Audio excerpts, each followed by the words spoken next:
Ba-ba-bum. Can you hear me? I can. Yay! Yeah. Okay. Sweet. Perfect. Okay. So you got the toggle button. I did.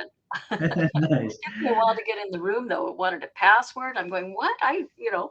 But anyways, I got here. Perfect. Good. Good. Yeah. So I had to. Yeah. For the password thing, I had to switch it because the logistics on my end had to be changed for the system. So that's like, oh, I better change it just in case to make sure everything gets going well here. Um, Give me 1 second. I just gotta message another speaker real quick here. No problem. I'm hoping you're going to stay on and we can kind of have a conversation because Yes. I do not have a prepared speech. So No, no, no. All good. Yeah, yeah. I have your questions. Yeah, we'll have an open dialogue. We'll chill out. Hey, we'll talk about books. No, I was kidding. Just give me 1 second. I just gotta email. Where am I going here? Ba-ba-ba. How do I participants invite guest speaker? All right, there we go, Evelyn. Um,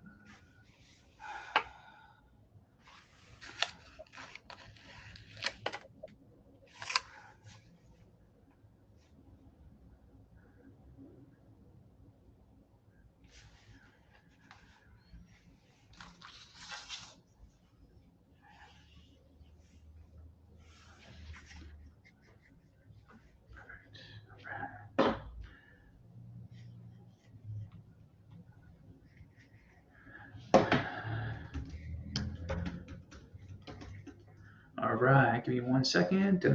What's your email? There we go. And hopefully that's sent.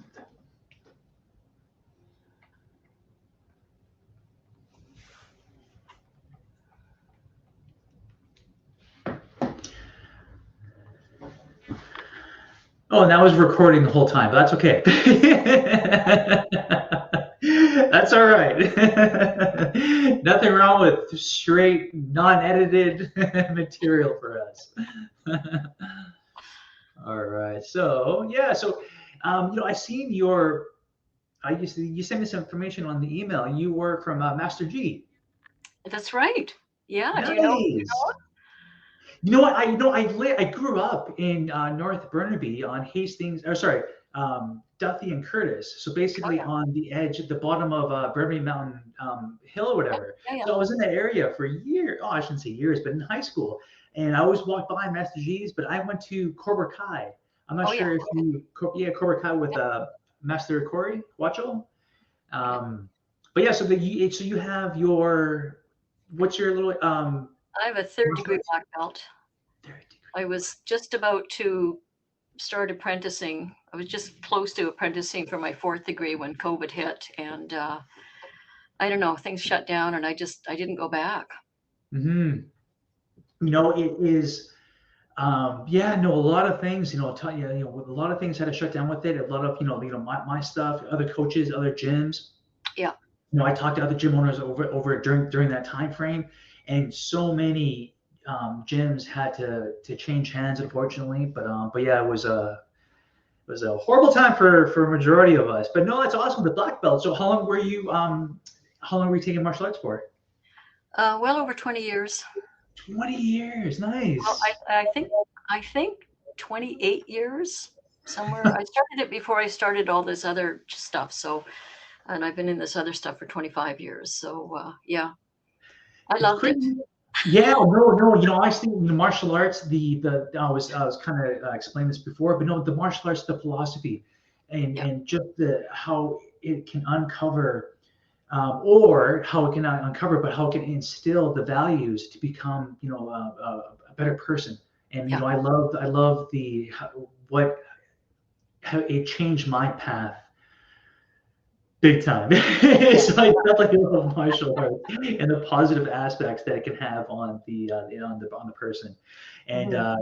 now you were 25, 26 years with martial arts, and you're going to the apprentice to teach. No, I never got into teaching. Mhm. However, I did teach both Tai Chi and Qigong at their studio, um, Nice. at their dojo, and I taught them, the Master Nice. G and Mrs. G, um, some stuff as well. So it worked out really well. Yeah, like with like, so today is I turned 43 today. Yeah, and I Happy started I started I think I started kickboxing at 21, and then I started teaching at 22. And my sensei wanted me to kind of go more to full contact fighting, and it was okay, but I'd rather, once I was able to teach, I just fell in love with teaching, and it just the very first class I taught was 4 to 6 year olds. So it was the cutest thing, so cute. They're little tiny geese, and like holding the focus mitts for them. It's yeah, no, definitely love martial arts, and just how to I love what I love what I did for myself, and to teach that, to have that spark, or to create that spark in somebody else. It just yeah I just absolutely fell in love with everything about it. All right. But yeah, so let's see. I know you had so like here I put down a handout, a lovely handout for me to introduce Blanche here. Okay, so Blanche here is I'm probably saying it horribly wrong. Chi, She Chi, Gong.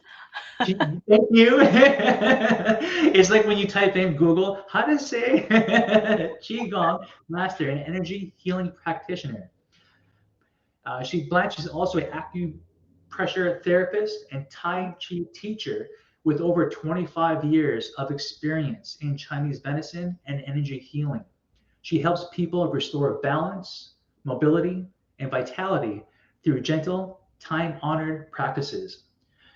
As we will talk, Blanche explores the benefits of Qigong, Tai Chi, and Chinese medicine for those navigating chronic conditions, aging gracefully, or simply seeking mindful movement that strengthens both body and spirit. So her approach gives practical tools for lifelong wellness. Let's jump in. Great. I'm just going to say, I love that that I happen to end up being on after Mariel, who deals with youth, right? And Yeah, I, no, yeah, exactly. I'll Yeah, say I right know. up front, my audience tends to be a little older, so Yeah, so please, yeah, share with us. I know we have a couple of questions, but I'll kind of find that real quick for us. But yeah, please give us a little intro of yourself here. well, I think you've introduced me already, but yeah, I've been into. First of all, I started out as a martial artist, much like Ryan, and from there I discovered very serendipitously qigong. I didn't know what that was at the time. I just heard the words and my whole body lit up. I knew that was something I had to explore. That was in the 1990s, and there wasn't. I didn't just go on my computer. I don't even think I had one at that time to ask what qigong was. So I had to do a little research, and eventually found a Qigong master, actually grandmaster, who lived not too far from me. So I started studying with him, and just went down the rabbit hole. Just absolutely loved it. Yeah. And from there, I got into other aspects of Chinese medicine as well. So the acupressure therapy. Eventually, I became a Tai Chi player, and then a teacher as well. So, yeah. Beautiful, yeah. So it's going through, like it's beautiful to have to be a participant of it, and then falling in love with it, and then be able to teach from that, because it's from wanting to learn more about the online business and coaching. I was talking to another coach in the business side, and he's like, you teach what you want to learn, right? So like one aspect too, like I want to be better at martial arts, to teach, to help others at a different stage, or a beginner stage perhaps.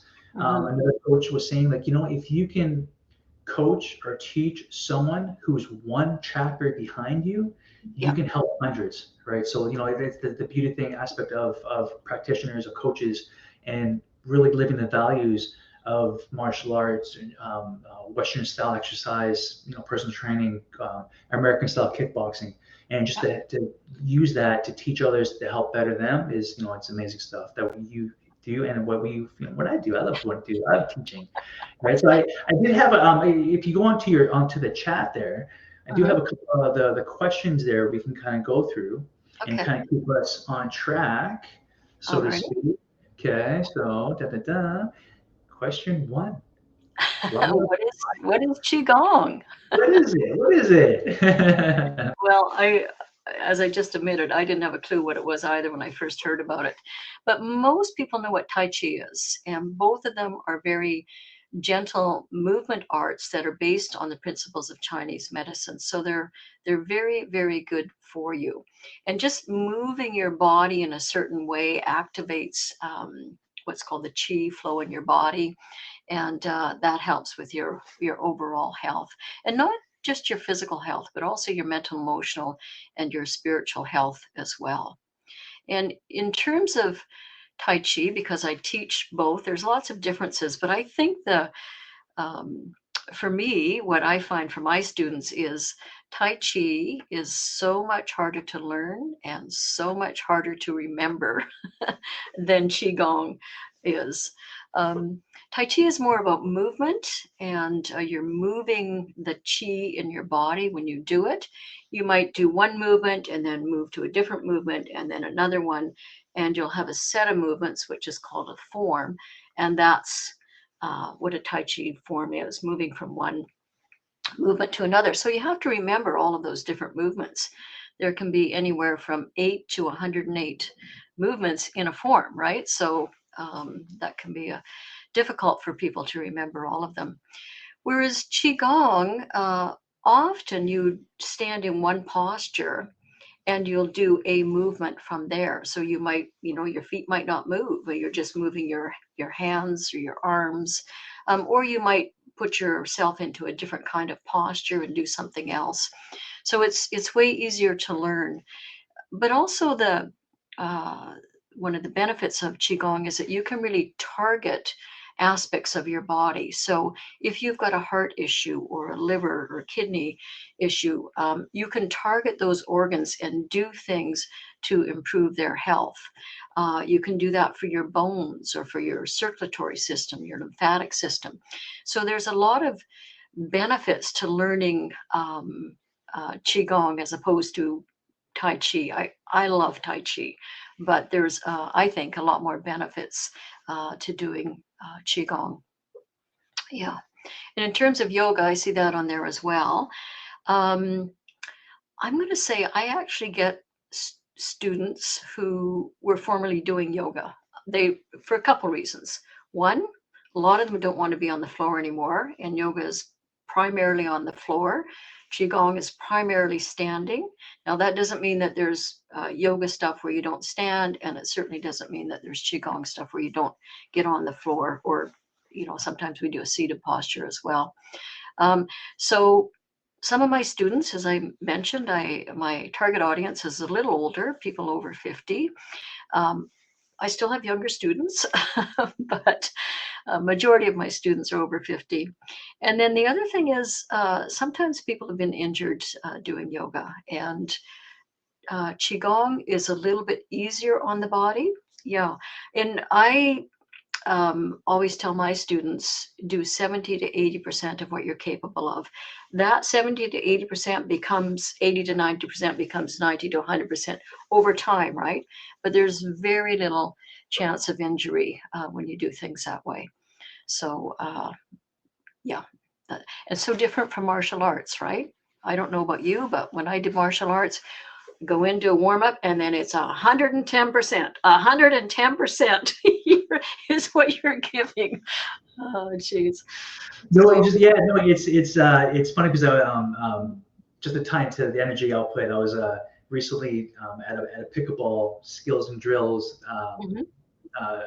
event on a weekend, and I was just trying to learn pickleball. I was never into sports when I was younger, except for the kickboxing now recently stuff. And when I was trying to learn the drill, I was so excited. The coach is like, "You gotta calm down, just relax." just relax, cool, chill out. You're too excited. Because yeah, no, it's funny. Like the dynamics and energy output with the given sport, how it fluctuates. It's just cool to see. But you were mentioning too about the injuries that you were kind of referring to, like the help with Qigong, how can it can help. Mm-hmm. Can you like explain a little, like maybe because I know clients usually have a shoulder, like frozen shoulder issue, or a low back or a tight hip, perhaps. Yeah. If you can go a little deeper into how it can help, or for how people listening can kind of look into, or what area to focus on if they have Sure. the injury. Sure. Or It's funny. listening. I was just I did a webinar yesterday, and one of the uh, ladies that was on, she's one of my students. She's 88. And she talked at the end of it about having, when she first started, an injury in her shoulder. She couldn't lift her arm. And after 3 months, her arm was lifting. She couldn't get over that because she was told, I'm sorry, that's an injury for life, right? So Qigong, so maybe I'll just explain what the words mean. Gong means to work with, sort of kind of develop as a skill. So you might have a high-end martial artist who's got good gong, or we think of Da Vinci or Rembrandt, and they're in their art, they're very good, right? So they've mastered those skills. And chi is the life force energy that runs through us. It's kind of that animating thing. It's the thing that makes us alive. We sometimes say, if you don't have any chi in your body, we've got a name for that. We call you dead, right? So you need that chi. And you need the chi to be flowing through your body in a kind of a balanced and harmonious way. And if you've got pain, that means that the chi is not flowing in that part of the body. So, in doing the movements, or in doing something like acupuncture or acupressure, which is also what I do, you're getting that chi moving through the body. The chi brings the blood and brings the repair and all of that aspect. So, I like. I work with people who are injured, but honestly, I like people that come in and they're doing this stuff as prevention. And in fact, in Asian countries, most people start either Tai Chi or Qigong when they turn age 50, because they know that that is going to help with their health and their longevity moving forward. So I really like these arts as prevention, and as staying healthy, rather than coming into them because you're injured. Start ahead of time. They're so easy to do, and they're so easy to incorporate into your life. Yeah. Beautiful. Yeah, there is prevention. So if like, yeah, like starting at that age to know and go through the movements and to have the block or the issue and the life force or the life. I love that because I didn't know what it meant or what the terms mean with the definition Mhm. of that explains so much with it. Yeah. That's definitely powerful and um, beneficial to as we gracefully get older in our age. And I was recently, there was another program director for one of the Vancouver school boards, or the community centers, and we were talking. He was talking about fitness for 55 plus, Mhm. and now we're sharing, talking with you, and what you've seen with your clients and your experiences. Definitely, I'll definitely touch base with him again. He wanted to talk with us, but the scheduling couldn't, and the recording couldn't happen. But I'd love to to somehow mention. Just to introduce you guys, perhaps through email or something, because that's the whole point of what I wanted to create the summit, was to hear from experts like yourself, to share what you've learned in your journey and in your martial art, or in your business, or your setbacks, and how you were resilient to overcome those setbacks. So that's Yeah. that's awesome. Like, yeah, no, it's good stuff. I love it. You guys are. I'm so happy with to talk with you guys and to hear you guys share. It uplifts me so well and so much. And it gets me excited for everything again. And I kind of lost that with my 15 years in personal training. So I just love hearing you guys speak about your passion and your martial arts stuff here. But yeah, no, thank you for sharing that with the injury stuff and prevention, for sure. Preventing, definitely. and now you touch base with the yoga as well too. And so, how did you get? Did you touch base with how you got into this field or discovered? You did a little bit, yeah. Um, roughly, I was a friend invited me to do a Reiki workshop with her, Hmm. and so it was a weekend workshop, and we were working on this young woman. I think she was 23. She was paralyzed from the waist down, and as we were working on her, she just kind of started to go under, and she said the words, "I do my qigong every day." And honestly, my whole body just, I don't know if it's lit up or started vibrating or something, but I knew in that moment that I absolutely had to do this thing called Qigong. I had no idea what it was. As I said, I went home, and this was in the 1990s. So I had to do some research, and I think I found something in Common Ground. Do you remember that old newspaper? Maybe you don't. It might have been before your time. Anyways, I found something in there, and that ended up leading to a class, and then, as I said, I just went down the rabbit hole. I absolutely love this stuff. Yeah.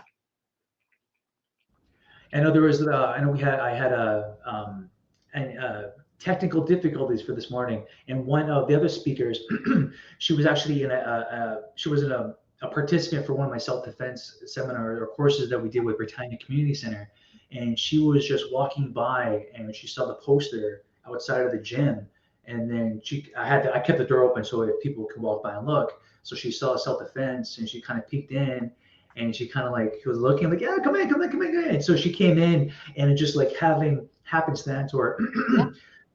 being in a right moment to see to kind of jump into something where you can benefit from. And at the end, we were talking. I know she'd be happy, she'd be fine for me sharing this.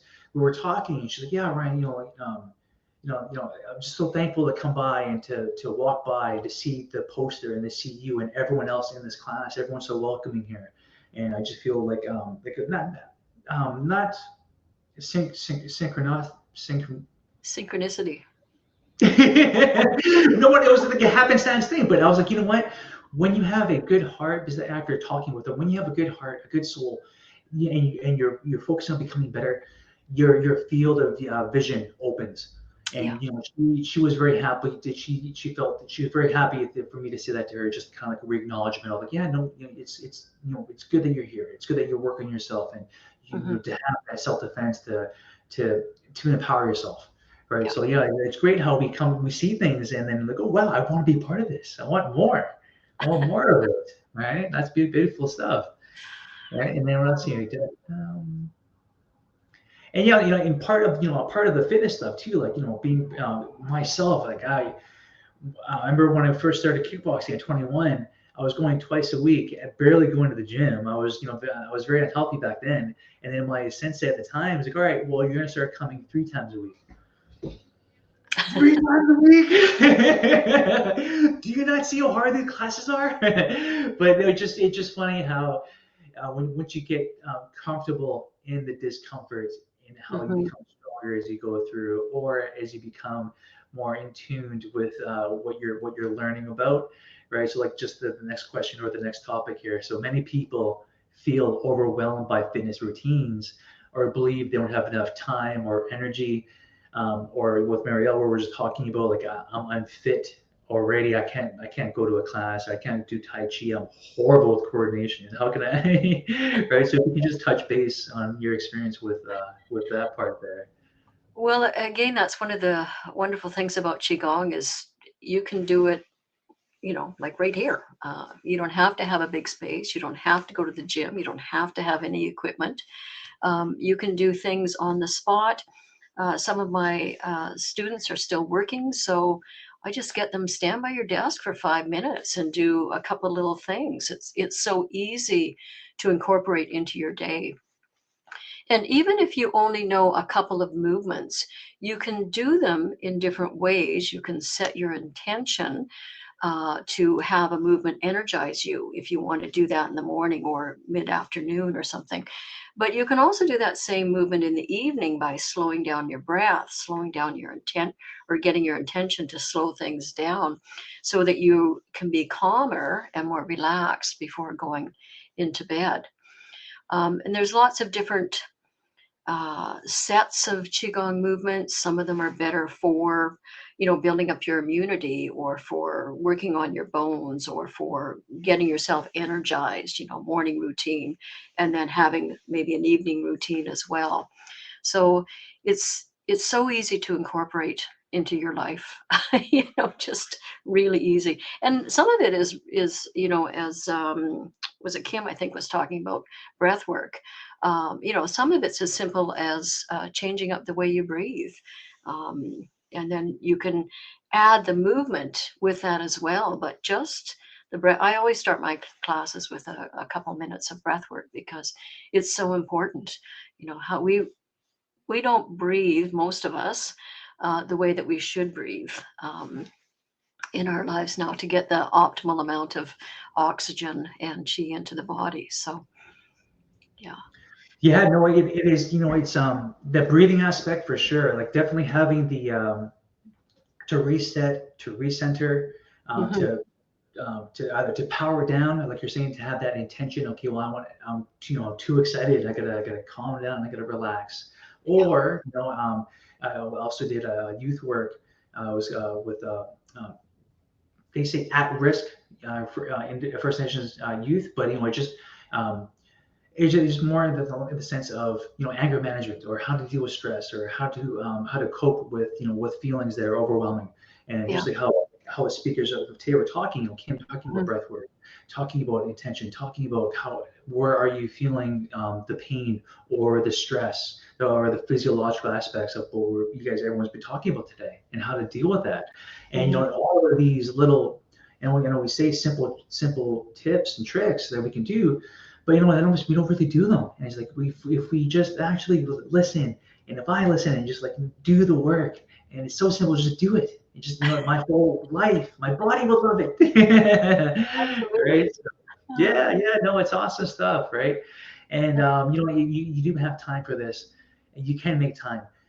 There was another coach this morning I was talking to, more regards to business, and like, we all have the same 24/7.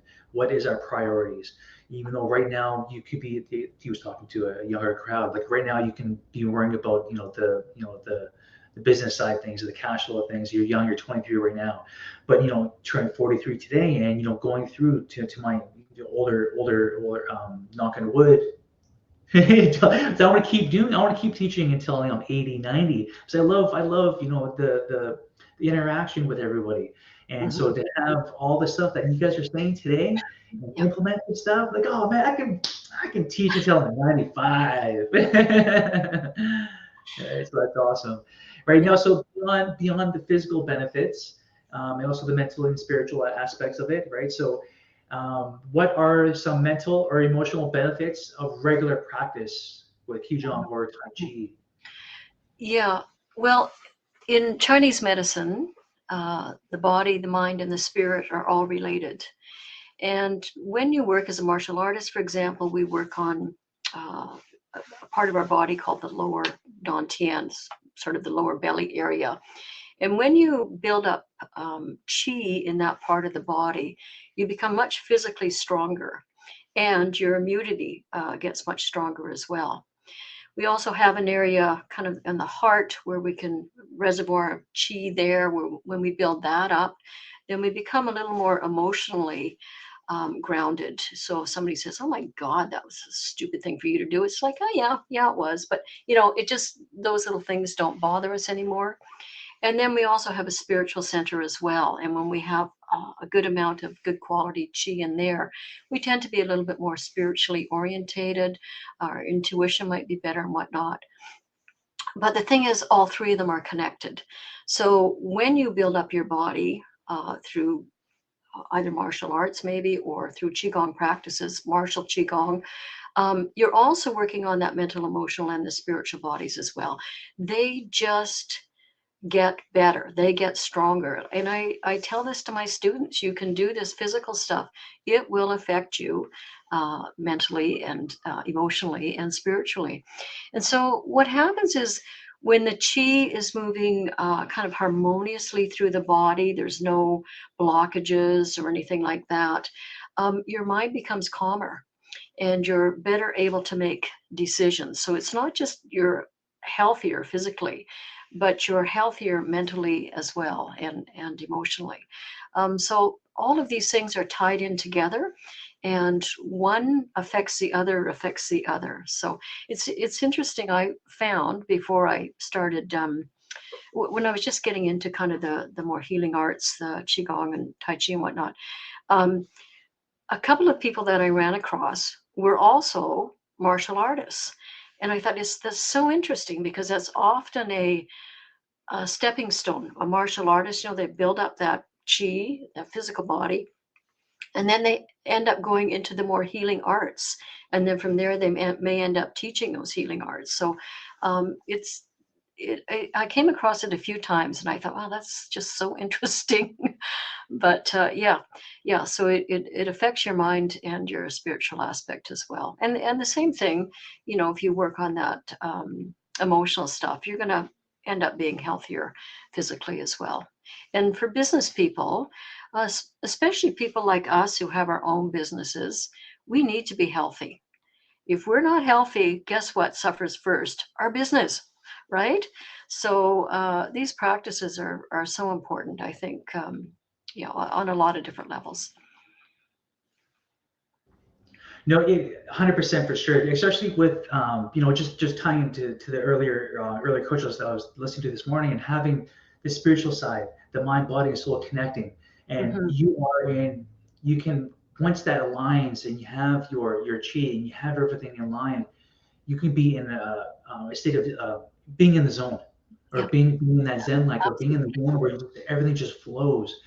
But if I'm stressed out, like Kim was saying about not sleeping, Mary was talking about what our words, how our words affect how we perform.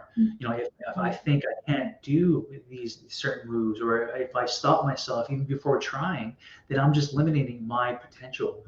And all what everyone's been saying throughout the summit, everything just ties in, and you guys are just like sharing the absolute, the best stuff for personal enhancement, for mind, body, and soul. I just love hearing you guys share that, and Yeah.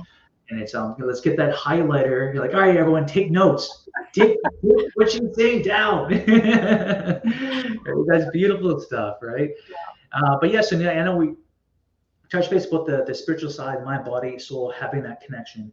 And once we do, we can have more paraphrasing, more of that flow, right? So it's just now, how can we, the regular Jane and Joe, right? How can we navigate daily stress through this art? Yeah, well, basically by doing a few minutes of practice each day would be a wonderful way to get started. It doesn't take much, 5 minutes a day, 10 minutes. Some of my older students, that's kind of what I try to get them to do, 5 to 10 minutes a day, maybe 20 would be really ideal. But that's better than an hour once a week. So you're working, you're keeping things flowing and moving the whole time. So that's what I suggest, a few minutes a day.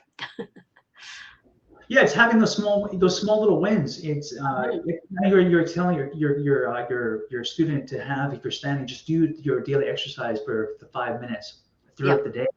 yeah. I know it's always, as fitness coaches, okay, well, maybe you could perhaps, how can you park a little further away, or can you go for that little walk on the Zoom and talk a Mhm. business on the phone?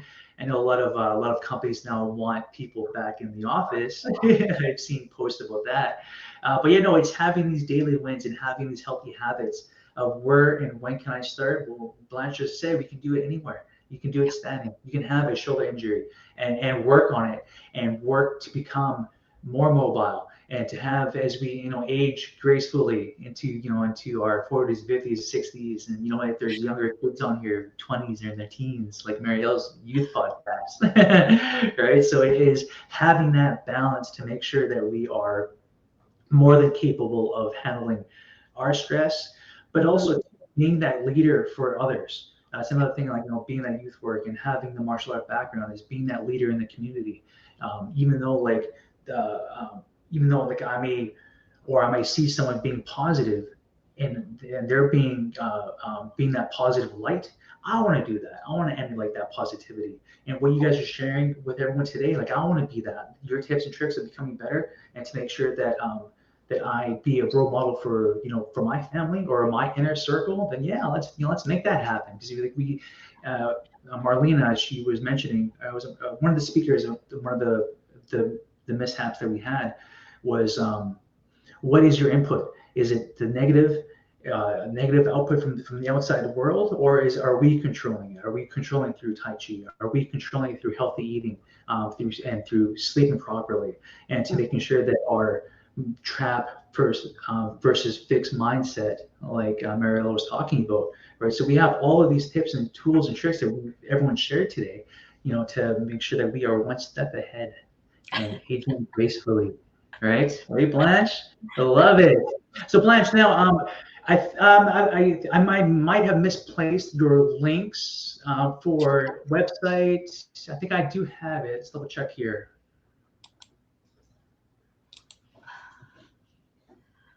I've got a PDF and video that people, if they're interested in trying it's 3 Qigong movements, and it's video and a PDF that goes with it, if they're interested in that. If any of your people would like to try a complimentary, I should say, Qigong class, I'll give you a link just to sign up for that. Beautiful. I did copy and pasted your email signature on there. So just I put that on there, and I do see your link as well. And then do you want to do one more? Oh, there you go. Perfect. So we have 3 there. Beautiful. Nice. Thank you so much, Blanche, with that. Right? It is, definitely people at home, young kids, older kids, or definitely take down the tips. Now I will. This is, we are recording, so I'll definitely send out the link unlisted for yourself, and I will copy and paste the information that you posted here on the chat. I'll send a broadcast email to the attendees for your information, and all the speakers that we had so far, and for the future ones. But yeah, nice, beautiful stuff. Yay, Blanche. Thanks again, Ryan. This has been fun. Yeah. Meet you, and hopefully our paths will cross again some point. We'll continue for sure, definitely. Maybe in pickleball.